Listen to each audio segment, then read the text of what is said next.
Well, hello, welcome or welcome back, whichever it is. I'm happy you're here. I am Tina with Hanging with Frugal Tina. So today's video is going to be a little bit different. I'm not making a budget video, kinda. I got a message from one of my subscribers, Marilyn BB. I already forgot it again. 8249. Marilyn BB, 8249. Asked me what I would do with 2 pounds of flour, a dozen eggs, and 4 slices of cheese. So I thought long and hard. I thought I can make baked goods, cookies, pound cake, angel food cake. I was thinking all of that immediately. And then I thought of the 500 ways to cook eggs. And I thought about biscuits and gravy and just kept going and going and going. And finally I settled on something that's not so flamboyant, not so crazy, but it will feed my entire family. So what we're going to do with the flour, the eggs, and the cheese is we're going to be making homemade bread, and we're going to be making quiche. So let's get it, let's go, let's heat up the pot, heat up the house, heat up something, let's get it, let's go, come on.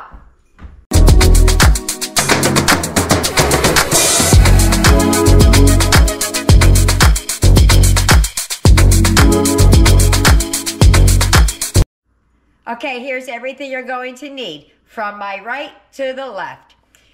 We have some fast rising yeast. That's my pantry staple I'm using. Flour, 4 slices of that cheese, which is cheddar cheese. I have a dozen eggs in the back. It's an 18 pack, but I'm going to be using less than the dozen. Salt, pepper, onion powder, a little more than I think a tablespoon and a half of sugar, and some shortening. That's my fat. That's everything I'm using. My only freebie is the Crisco, the yeast, salt, pepper, sugar, and onion. All right, I just wanted to measure out the flour to make sure that I had the right amount of flour to make this. For a minute, I thought I wasn't gonna have enough, but I have enough for the bread. I have enough to make the crust for the quiche, and I still have a good portion left of it. So maybe we'll think of something else, and maybe we'll use it for another project. I'm going to start with the yeast, but let me just say this. I will leave the directions and the ingredients in the box below. Just go to the information, click on more. You'll get a drop-down box, and you will see it. So I have a cup of water. The recipe calls for 1.5 cups, but you don't always need all of the water. So I'm doing just the cup and reserving the half. It's at 109. You want it about that, no less than that, and no higher than 120. So I'm going to add the yeast, 1 package, or its equivalent if you have the kind at home, and then a 1.5 tablespoons of the sugar that's going in the recipe anyway. That kind of feeds the yeast. I'm going to give that a little bit of a stir, and then we're going to cover it up and let it sit for 10 minutes and come back. If it's all frothy, then we know it's good yeast. We move on. So I'm going to cover that up and give it 10 minutes.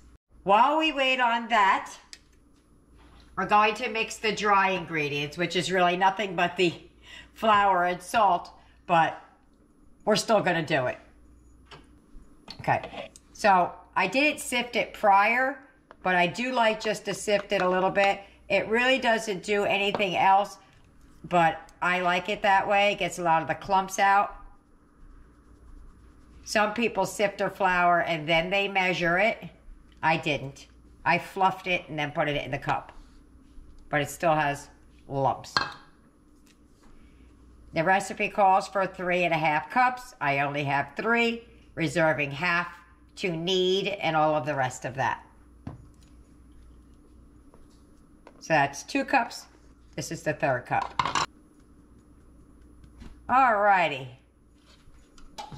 Going to add 1.5 teaspoons of salt and mix. Now we just have to wait for the yeast to be ready. Okay, so let's see what the yeast is doing.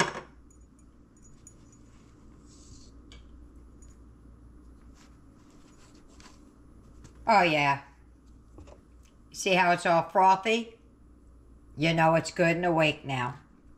So this is 1 cup of water, remember? I'm saying remember because it's been 10 minutes for me and not that's 8 seconds it was for you. Right, so we're going to add that to the flour.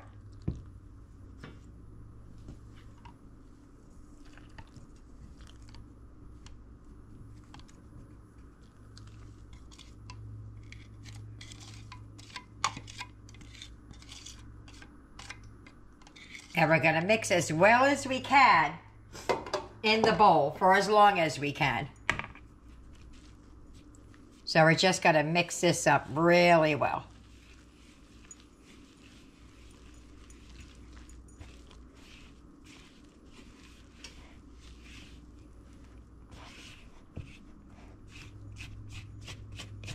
That's what it looks like with just the cup of water in it. Now we're going to start adding a little bit more water. I'm going to move things around so I can get at a better angle. So I'm just going to add about a tablespoon at a time, just so I don't, I guess, overwater it. Actually, I'm going to do 2 tablespoons to start with. And that's a 1/2 cup that I reserved.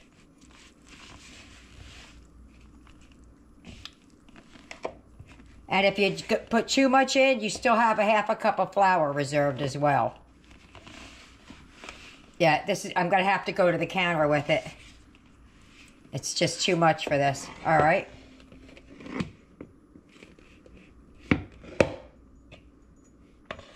Oh, it's nice and moist. I don't think I'm going to need all that.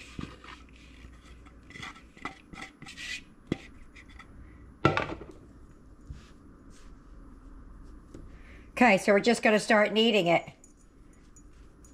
Good thing I didn't put more than that in there because that's good and moist.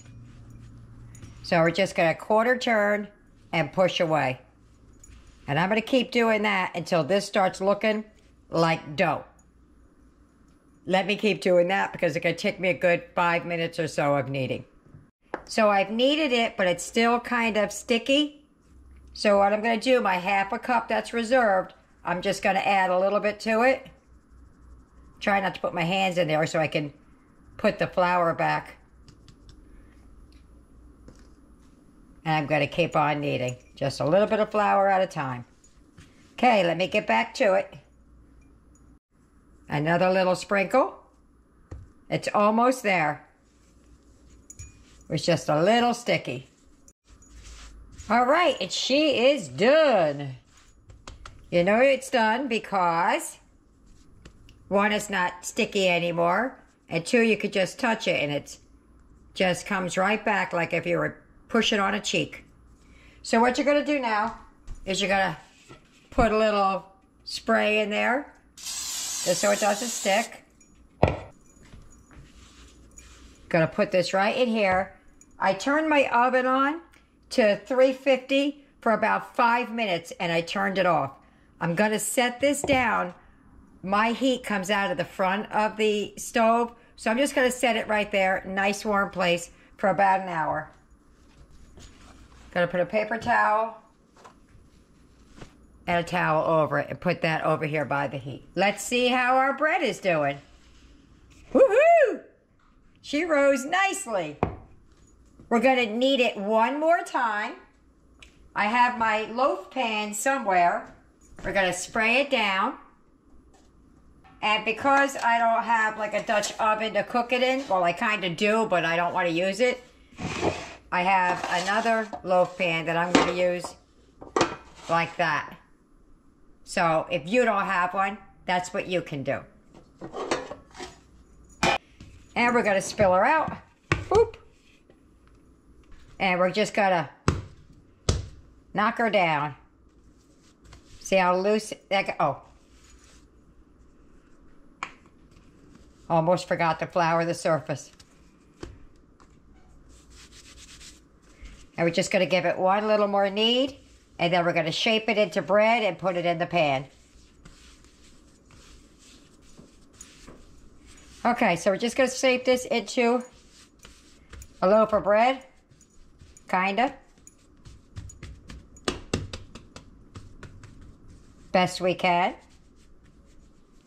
And this is going to double in size once more. Wonder if I should use my smaller pan. Yeah, let me get my smaller pan. Okay. So we're going to put this in there. And we're going to let it rise for like 20 minutes. Boom. Just going to put the other pan over it. Just like that. I'm going to stick it back by the oven where it was and let it rise. Okay, let's see what's going on in here. Boom.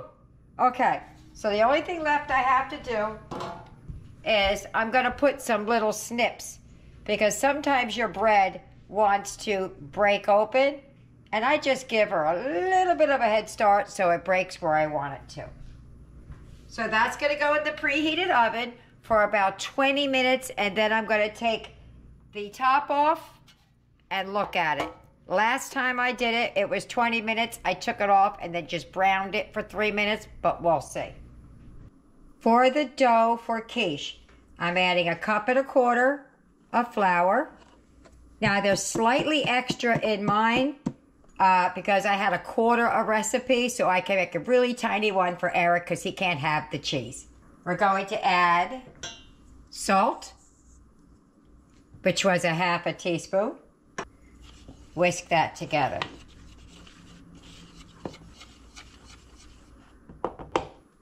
Okay, now we're going to add Crisco, or in my case, all vegetable shortening. Calls for 1/2 cup. I went a little bit heavy because I quartered another recipe in here, or another portion of the recipe in here. So what you want to do is you want to put it in, I guess, in cubes, but I don't have cubes, so we're just going to like put it in little clumps. What you're going to do is you're going to cut it in. You're going to either cut it in with a fork, or you're going to use one of these, or both, or your fingers. I will get to my fingers, but not just yet. We're just going to keep trying to mush this in, and we're going to get to like a consistency of like maybe sand at first.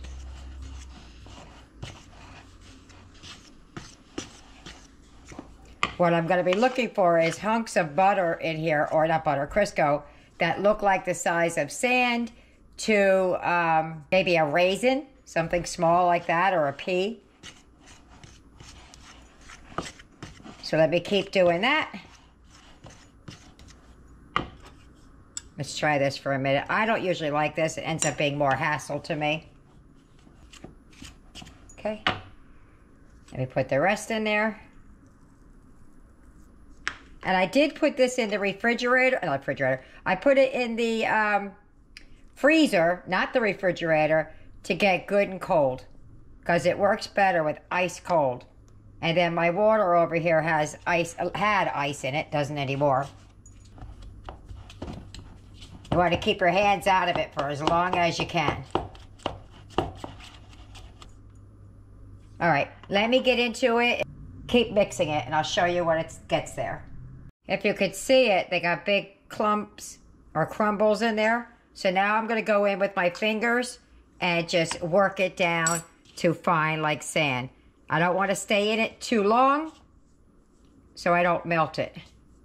Okay, so it does start looking a little yellow. So if you see that, don't worry, it's okay.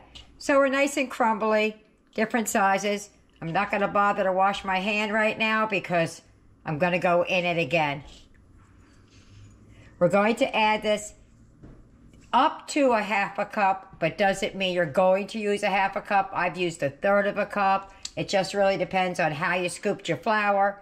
So we're going to go in with 2 tablespoons of water to start. And you really want to do it this way. I'm going to try and mix it with a fork as much as possible. Keep my hands out of it as much as possible. And that is ice cold water. You don't want anything melting your dough. I was going to say flour, but that was the wrong word. All right. It's starting to clump up a little bit.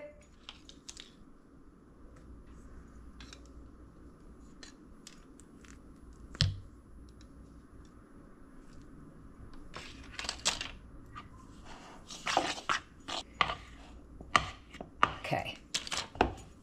I have to start feeling it because I need to know how wet it is. Because you want it to be, like here's a really wet piece. You want it like this, so that if you hold it, it holds its integrity. If you do this one, and it kind of crumbles in your hand, that's not it. That's not what you want. Oops.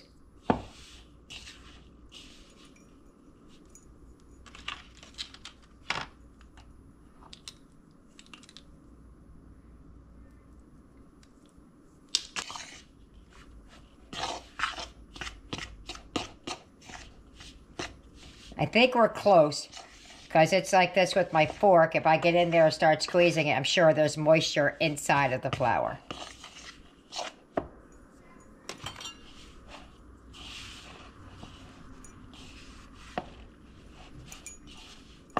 Okay, it needs a drop more. I'm not even sure it needs a whole tablespoon.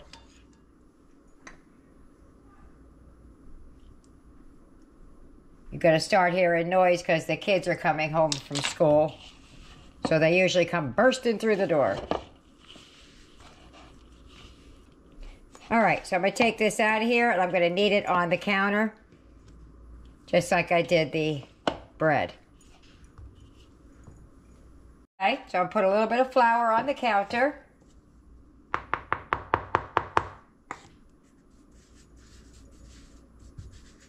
Then I'm just going to knead it just a little bit. If you can see that it's holding its integrity, the whole thing. All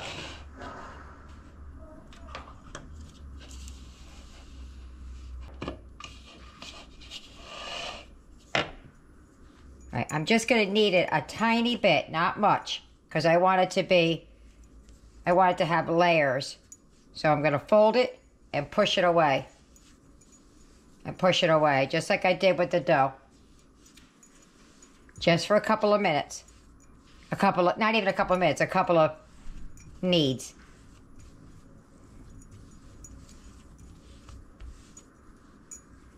Okay, so I'm going to wrap this up in some saran wrap. And we're going to put it in the refrigerator to get it cold. Sometimes I do the pie crust first and then put the whole pie crust in there. And then sometimes I just do it this way. I'm going to do it this way just for now. Put that in the refrigerator, let it get cold. These are the items you're going to need. Your little paws, a tiny bit of flour, rolling pin, and my whatever this thingy is. It's good and cold. I'm going to cut away a small piece because I need an extra piece for Eric's. So I'm going to cut off about 1/4 of it. Hopefully that'll be enough. And what we're going to do is we're going to roll this out. If you can see, it's already got nice layers in there. I just cut it in half. You see the layers in there? We want that. So what we're going to do is flour the surface, flour my rolling pin, and we're going to start rolling this out. Don't go front, back, like that. You're just going to go one way, turn, one way, turn. If it's away, it's whichever way you want to go. So I'm just going to smush it down a little bit. And we're going to roll away. Turn, roll away, and turn.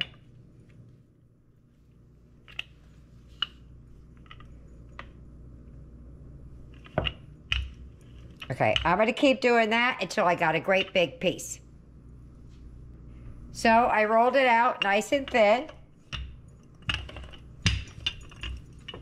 And what you're going to do now is you're going to roll it up on your pin to put it in the pie tin. Hopefully it's big enough. It appears to be big enough, but we'll see. So let me roll that up. And then we're very delicately going to be putting it into the pan. Just like that.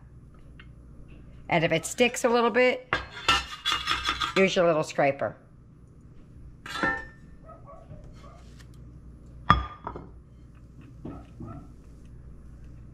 Sorry if you hear the barking. It's the neighbor's dog. Barks all the time. Constantly.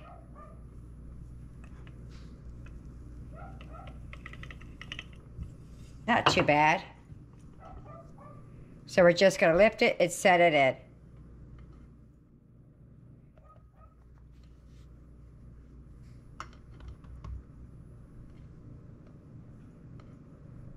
I got to roll it out just a little bit more. That's a little bit better. Had to roll it out just a skosh more.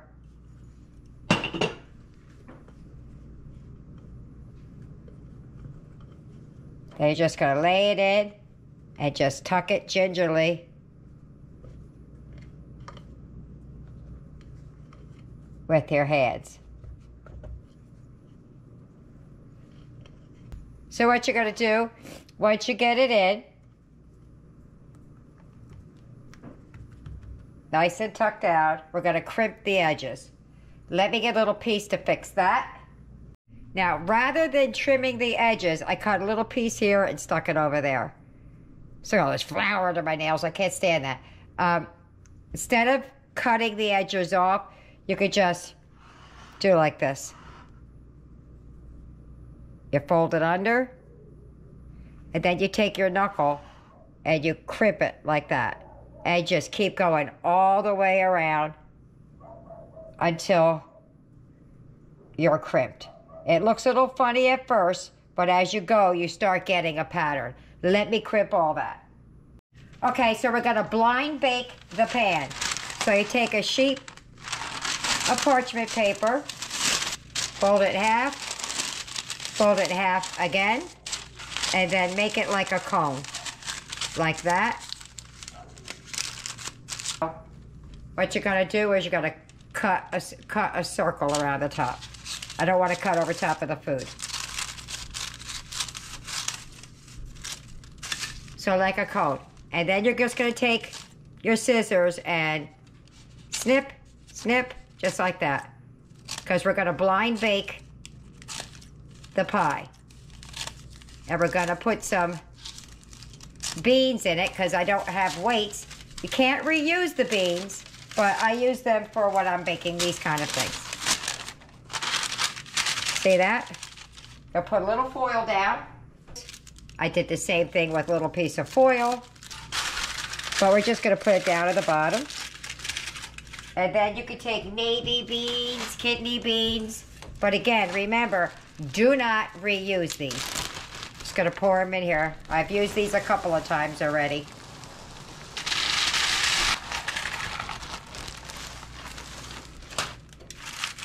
Okay, so that's going to go in the oven and bake for a little bit so that we can put the quiche in there. What I'm going to do with my 4 slices of cheese, and this is cheddar cheese, is I'm going to take a pizza cutter and I'm going to cut it real thin, or maybe a knife, and try and make it like shreds. That's the plan. Let's see how it works out for me.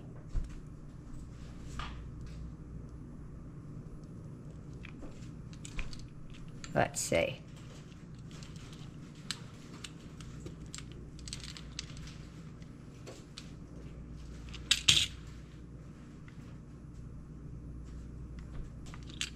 Not too bad. Well, that's what I'm going to do. All right, so we're getting down the home stretch here. I am going to add, the subscriber who gave me the ingredients did not say anything about Eric's plant-based, but I'm going to take the liberty and put a tablespoon or so of his plant-based cheese in his. This is just regular cheese, the 4 slices. So I did pretty good. I chopped it up really small. That's what I wanted.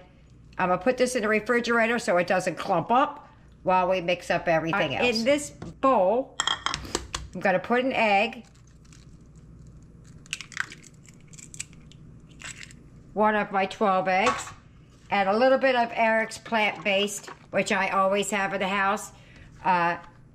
You can use regular old milk. We're only using tiny bits. Oop.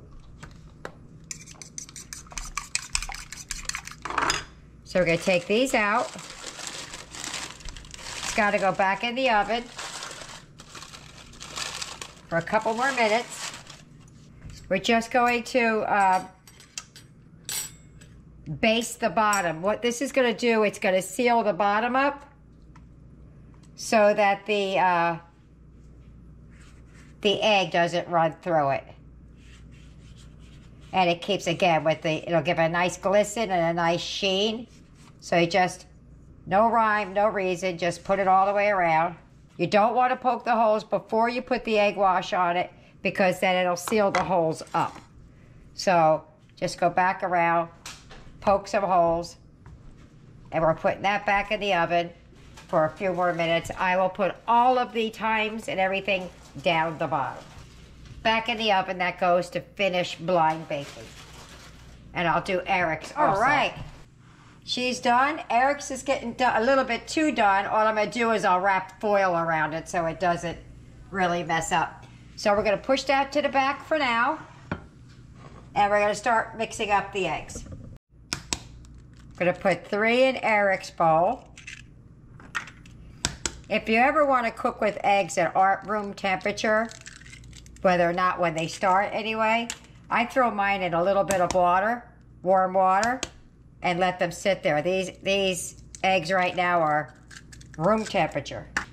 The egg that I used before for the wash, boom, don't waste it. And then I got 8 eggs for us. All right, so we're gonna add salt and pepper to taste, however you like it, how little, how much. Okay, you know, little or much.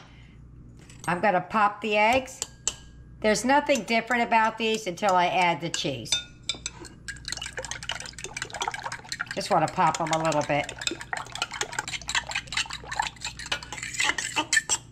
Okay, a little bit of onion powder.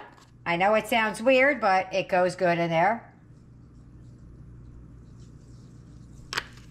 And then mine calls for 3/4 of a cup. So you could use milk, half and half, whatever your house has. 1/4, 2/4, 3/4. I'm just gonna put a splash in Eric's. And we're gonna get that going.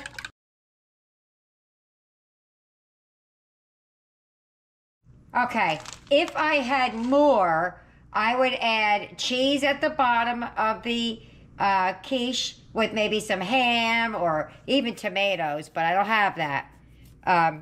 So what I'm going to do is I'm going to put the quiche in and add the cheese to the top, so hopefully it doesn't all sink to the bottom. I put a little bit of foil around the edges to keep the crust from getting too dark. I know Eric's over there is super dark. And we're just gonna pour it right in.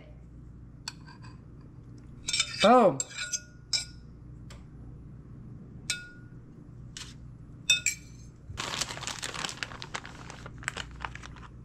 And I'm just gonna sprinkle it. Hopefully it'll stay in there and it won't just sink to the bottom.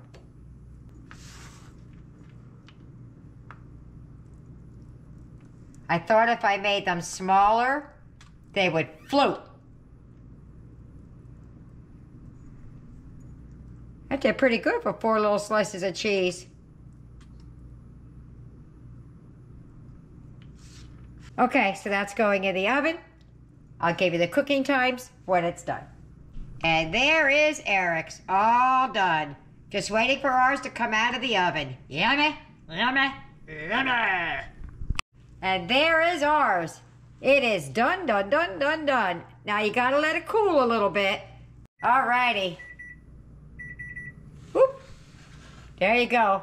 She's done. Look at that. Look at the sides. She broke open a little bit more on the top than I would like. But hey, things happen. If you get any benefit at all from my content, you can help me out by clicking like, share, commenting, and definitely hit that subscribe button. And don't forget to hit the notification bell so you'll be notified every time I upload a new video. We're at the table! Boop, boop, boop. I want to take a bite of the bread first. Me too. Go ahead. I have butter on mine. We toasted it up in the oven a little bit. Eric loves homemade bread. I do. Ready? Go.